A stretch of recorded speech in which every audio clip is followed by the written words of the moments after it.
before the fight, and I have Crawford winning this fight. Crawford's gonna win this fight doing something that nobody's done to Canelo. Okay. That's all I'm gonna say. And it didn't take me going to camp to know this. Okay. He didn't fight the one way that he want to fight to win it. Terence Crawford has 6 ways he can win it. And my money will go on the man who has 6 ways to win it over the man who has 1 way to win it. Going to be the same version of guy that's going to show up in September? No. I mean, Canelo, he didn't look as fit as he did his last fight. He looked listless. He looked like he didn't care. He didn't have the crowd behind him. Shawn Porter has voiced strong confidence in Terence Crawford's chances against Canelo Alvarez. He believes Crawford's preparation is on another level and that he will enter the ring with a unique strategy and flawless execution. According to Porter, Crawford's speed, precision, and discipline will simply be too much for Canelo to handle, leading to a historic, dominant victory that will be remembered in boxing history. Win this fight, he'll surprise people in the fashion he does it in. Because a lot of people picking Crawford, they think foot speed and turn Canelo all night, and I'm like, no, it's just he's definitely a lot better than the guys of the last couple years who have tried to beat Canelo that way, Billy Joe, Caleb. But even though he's better than them, that game plan, it didn't work. So it's not gonna look like that if Crawford pulls this off. It's gonna look different than that, to your point. Roy Jones Jr., one of boxing's most respected analysts, has openly favored Terence Crawford in potential showdown with Canelo Alvarez. According to Jones, Crawford's greatest strength lies in his versatility. He sees 6 different ways Crawford could secure victory, all stemming from his adaptability, high ring IQ, and ability to adjust mid-fight. By contrast, Jones believes Canelo has only one clear path: applying constant pressure and relying on his trademark power shots. He stressed that if Canelo isn't at his absolute best on fight night, Crawford's tactical variety will overwhelm him. The Hall of Famer concluded that while both men are elite, versatility often determines the outcome at the highest level, and Crawford holds the edge in that department. Right. He does have a chance, and I think he could be victorious. If he doesn't fight the one way that he want to fight to win it, Terence Crawford has 6 ways he can win it. And my money will go on the man who has 6 ways to win it over the man who has 1 way to win it. So you think Canelo has to kind of fight the perfect fight, right? If he don't, he's in trouble. If he does, he should be all good. Let's talk about the weight a little bit, right? Because we all know everything you accomplished as a heavyweight. What is Terence dealing with right now? I don't think Terence dealing with much of anything, because Terence did like I did as a heavyweight. He bulked up to the weight. He's been dealing with super middles and light heavyweights in training. If you can deal with him in training, you can deal with him in the fight. So the weight should not even be an issue. Do you think Terence is that one fighter where he could accomplish what a lot of people are thinking is not doable? Is he that one fighter who's just wired and has that different DNA? He is, and not only is he the guy that can, he's already done it. How many 2 or 3 division undisputed champions have we ever had besides Usyk, the 2 division undisputed champion? This dude is a 3 division undisputed champ already, and if you win this, he'll be a 4 division undisputed champ. We may never see that again. See, people don't like to celebrate the reality when it's happening. They'll wait to the perfect day and they talk about it.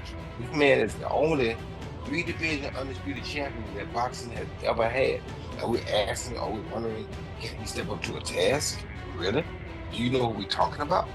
Comedian and boxing enthusiast Aries Spears shared his historical perspective on the Canelo Alvarez versus Terence Crawford matchup. Drawing from decades of boxing tradition, Spears noted that many classic clashes between Mexican legends and elite African-American fighters often ended with the latter prevailing. He highlighted how slick defense, precise counterpunching, and adaptability have historically posed problems for forward-pressing Mexican styles. While acknowledging Canelo as one of the most complete and battle-tested champions of his era, Spears suggested this fight represents another chapter in that cultural and stylistic rivalry, one where speed, defense, and superior ring craft could once again prove decisive. Take a top-notch Hispanic fighter, put him against a top-notch black fighter, the black dude usually edges him out. And I'm not trying to be disrespectful to the Latino fighters, because look at the greats. De La Hoya, motherfucking Roberto Duran, Arguello, Felix Trinidad, what's my man's name? Chavez. Huh? So there have been legends, but 9 times out of 10, when the top Mexican legend takes on the top black legend, the black dude wins. Boxing and basketball is just something that niggas just, we got that wop wop that just, we edge you out. We edge you out. Duran lost to Hagler. He got knocked out so viciously by Hearns. Rumor is he's still waking up today. He lost he did the no mas with Leonard. Yeah, no, I've been hanging out with Sugar Ray Leonard recently. We talked De about La that whole Hoya situation. lost to Floyd. He lost to Bernard. He lost to Sugar Shane Mosley. Usually the black fighters edge out the Latinos when it come down to it. So basically, you're saying Crawford's gonna win because he's black. I'm saying he's gonna win because he's got the skills. But that black component, that's that extra juice. That's that extra juice. I mean, look. It's like the Batmobile when it's going fast, and then he hits the nitro button, and the flame shoots out of the back of the car and takes it to another level. Black dudes have the nitro switch. Veteran boxing journalist Dan Raphael emphasized Terence Crawford's mental edge heading into a showdown with Canelo Alvarez. He explained that Crawford not only recognizes the dangers Canelo brings, but fully embraces them. Unlike many fighters who feel pressure under the spotlight, Crawford thrives on it, using big moments to sharpen his focus and elevate his preparation. Raphael stressed that this mental steadiness could prove decisive, as Crawford will step into the ring ready for every possible scenario without being shaken by the occasion. I was really excited that Terence Crawford, when we were going through some of the historical things that could take place if he wins this fight, what they would mean. And at the end of that part of the conversation, he says, there's a lot riding on this fight. Like, he knows it. I don't think he feels pressure from it. I think he embraces that. But I like to hear that the fighter understands the magnitude of this fight and embraces that and realizes, like the general public that follows boxing or the media, that this is a bigger deal than your average fight, and that he is keenly aware of that. So I love that. He was very, very well spoken, and we discussed a lot of different topics, and I think people will get a kick out of it. It's on our podcast feed. It'll be up on the YouTube channel, and I hope people check it out. Sticking with Crawford, I spoke to a few guys in his team, and there seems to be this mindset where they really, really believe they're going to win this fight, and obviously every fighter that goes into any fight will believe they win this fight, but do you get that impression that they're in no doubt that this goes their way? It's a case of just turning up for a payday. Oh, absolutely. Terence Crawford has never been the kind of fighter that's just looking to take a fight to get paid. Yeah, he's going to get paid a whole ton of money, and so is Canelo Alvarez. But, you know, if you follow Terence Crawford, you've watched the way he fights, watched the way he conducts himself, know him at all, even just a little bit. I can't claim to be like best buddies with him, but I got a pretty good feel for Crawford, having been around him so many times for all these fights he's had.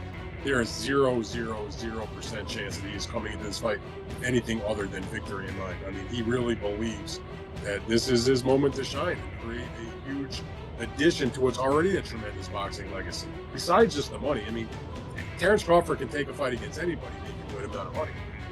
And so while that's important, of course. Veteran boxing journalist Dan Raphael emphasized Terence Crawford's mental edge heading into a showdown with Canelo Alvarez.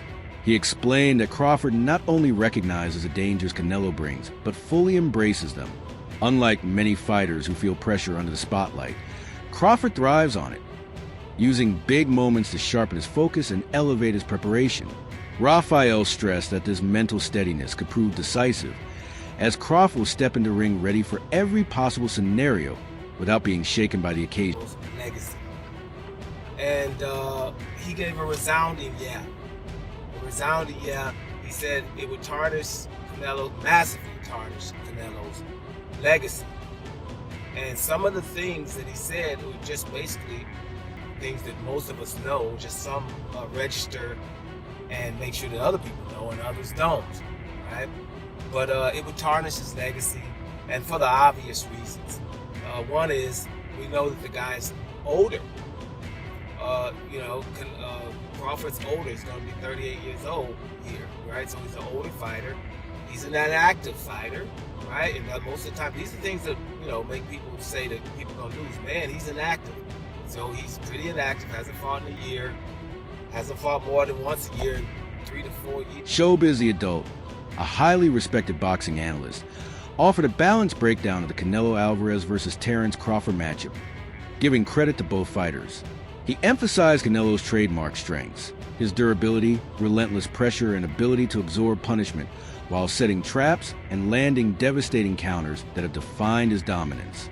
At the same time, Showbiz underscored Crawford's unique foundation, shaped by his early wrestling background, which sharpened his sense of balance, positioning, and timing. Combined with his elite boxing IQ, this athletic pedigree allows Crawford to read opponents in real time, making adaptability and intelligence his most dangerous weapon. Canelo uses his legs, he uses his core, and then his neck itself to lift up Bivol like Bivol was a featherweight. That is a huge representation of how strong Canelo is. When you look at his workouts, you can tell why he was able to do that. All these damn neck exercises that I wouldn't dare do. Okay, that stuff looks painful. The squatting and all that stuff that he's doing is exactly why Canelo Alvarez, honestly, is a strong fighter. He tried to do it again with William Skull. William Skull shook out of it. But he is a bull. Listen, Terence Bud Crawford is strong. He is, okay? And he understands leverage and he understands those things because he wrestled. Honestly, very true.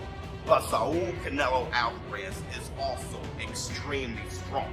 Now let me know how you feel in the comments below. Former world champion Chris Algieri dismissed the idea that Canelo Alvarez's recent showing against John Ryder reflects what he'll deliver against Terence Crawford. Algieri argued that Canelo has consistently elevated his game when the stakes are at their highest. With legacy on the line, he expects Alvarez to enter this fight in peak condition, sharper, stronger, and far more aggressive than in tune-up bouts. Algieri stressed that fans and analysts shouldn't judge Canelo by his recent performances, but instead anticipate a fully motivated and prepared version ready for challenge. Not a whole lot. Hasn't changed all that much. Listen, the Skull fight, could Canelo have done more? Absolutely. But is that going to be the same version of guy that's going to show up in September? No. I mean, Canelo, he didn't look as fit as he did his last fight. He looked listless. He looked like he didn't care. He didn't have the crowd behind him. And Marcus, you've been to a ton of Canelo fights. You know how that arena is. It is insane. Insane. In Vegas, I mean, it's deafening the entire fight. I remember when he fought BJ Saunders in Texas. God. And he's waving on 80,000 fans. Yeah. I mean, listen, he is a gladiator. I called Tim a warrior. Canelo's a gladiator. He is there for the adoration of the fans. I just think that he was a little too clinical in there that night. You know, he didn't have that same drive. He had a guy who just was not willing to engage. That's not going to be Crawford, and that's not going to be Canelo. They're going to be their peak of what they are at this point. Because again, Crawford is 38 years old. Canelo will be 35 by then. So I think they're going to be the peak for what they are at their ages. But it's easy to go, what have you done for me lately? That's usually how everyone kind of sees everything. So, but I think it's good. I think it makes the fight more enticing. And a lot of people are thinking that Crawford can win. Don't get me wrong, Crawford can absolutely win the fight. I'm not saying he can't win the fight. But in terms of how I see it, it hasn't really changed my thoughts because I know better than to just trust that last thing I saw because there's a lot of confounding factors. Shawn Porter, along with several boxing analysts, broke down the tactical blueprints each fighter might use. For Terence Crawford, they highlighted the importance of controlling distance, creating sharp angles, and preventing Canelo Alvarez from setting his feet to unleash power shots. By constantly shifting range and rhythm, Crawford could disrupt Canelo's forward pressure and gradually wear him down in the later rounds. Analysts emphasize that this bout will be as much a mental chess match as a physical battle. The fighter who maintains composure under pressure and executes their game plan across 12 rounds will most likely prevail. Understands that he has to be smart. And I think with this one specifically, it ain't just about being smart. He knows he has to look like he's never looked before. Because again, if he doesn't and he beats Canelo, everybody's just gonna say, well, that's Crawford. So I think he knows that this is the performance of a lifetime and everything has to look right. He knows in order for it to look right, he can't just go out there and let the dog go. The dog is, you got to work his way into the dog. Hey, show the clip real quick. I don't know if you showed it already, but this is the dog you're talking about right here, right? And so I pulled this clip right here. I seen it on social media this morning. Don't do that. That's what I'm saying. And I pulled this clip, right? But this is Terence. That's who he is. He's not gonna swing on Canelo. He already know that part of the game. But what I asked you, were you ever trying to send a message to your opponents? He's letting you know, and it's no act. And that's what I really wanted to show, is that's not an act. That's not, there's 30 security guards. It feels a little contrived. You think so? I think a lot of people feel it's a little like. Well, I'm glad you used a big word that most of us don't know. Hey, I don't fight as good as you guys. I had to learn some big words, right, to make up for that. Don't look it up. Just ignore. You need big words to get out of fights. You need big words to get out of fights. But okay. So case in point, our guy Hafey sitting right there, who's very short. Fans and media alike are buzzing with anticipation, labeling this matchup as one of the most compelling of the modern era. The clash of styles is electrifying. Canelo Alvarez's power and relentless pressure against Terence Crawford's precision and adaptability. More than a battle for belts, this fight has the potential to reshape the super middleweight landscape and influence pound-for-pound rankings. Unlike typical promotional hype, this showdown has fighters, trainers, and industry veterans genuinely divided, reflecting just how unpredictable and historic the outcome could be. Oh my God, we just got some absolutely absurd boxing news breaking. Canelo Alvarez versus Terence Crawford, targeted for December or January in the United States. Oh my God. I'm not even lying when I say this is literally one of the biggest combat sports fights of all time. And as I said earlier, it's targeted in December or January, so the build-up to this fight is going to be incredible. The fact that it's in the United States is insane. Saudi Arabia has low-key saved boxing. This is an absolutely mega fight. I was not expecting this at 1 in the afternoon, but here we are. Terence Crawford, Canelo Alvarez, targeted for December/January in the United States. Crazy. Let me know what you guys think in the comments, and click that follow button for more combat sports videos. Wow. Boxing legend Shane Mosley drew clear parallels between Terence Crawford's style and the tools required to defeat bigger opponents. He argued that even if Errol Spence Jr. made significant improvements in a rematch, Crawford would still come out on top, showcasing his adaptability and superior ring intelligence. Mosley highlighted Crawford's dismantling of Spence as proof that size alone is not enough to trouble him. In that fight, Crawford dictated range, landed with clinical precision, and completely neutralized an elite champion. Mosley believes those same attributes will translate against Canelo Alvarez, giving Crawford a real chance to defy the odds despite moving up in weight. Meanwhile, some analysts question whether Canelo still possesses the explosiveness of earlier years. Canelo got tactically wrong tonight because I just don't understand why he didn't use his jab more. I understand that he was conserving energy, he was patient, he was taking it slow. He doesn't lead off with the jab much anymore, Canelo. But really, the jab helps you bring your feet closer and bring them into range, so I don't understand why he wasn't jabbing more. He can't use that much extra energy for him to not be able to use his lead hand just a bit more in that fight. So that was a bit concerning, and you could maybe argue that he knows Crawford's ringside, he knows the fight is done for September. He maybe doesn't want to show him too much, or he wants to give him maybe false confidence or false hope. I don't think that's the case. I think you get rid of Skull if you can, and I'm just not sure Canelo is able to do it anymore at that level. Definitely good enough to beat a guy like Skull. Skull was clearly terrified of the power, but, what does this mean for a fight like Crawford? Well, the first thing I noticed was, in the face-off, and I'm sure Crawford was wearing quite thick-soled trainers, as he quite often does, but the size difference didn't look that bad. It really didn't. That wraps up today's video. Stay tuned and join us next time for more boxing insights.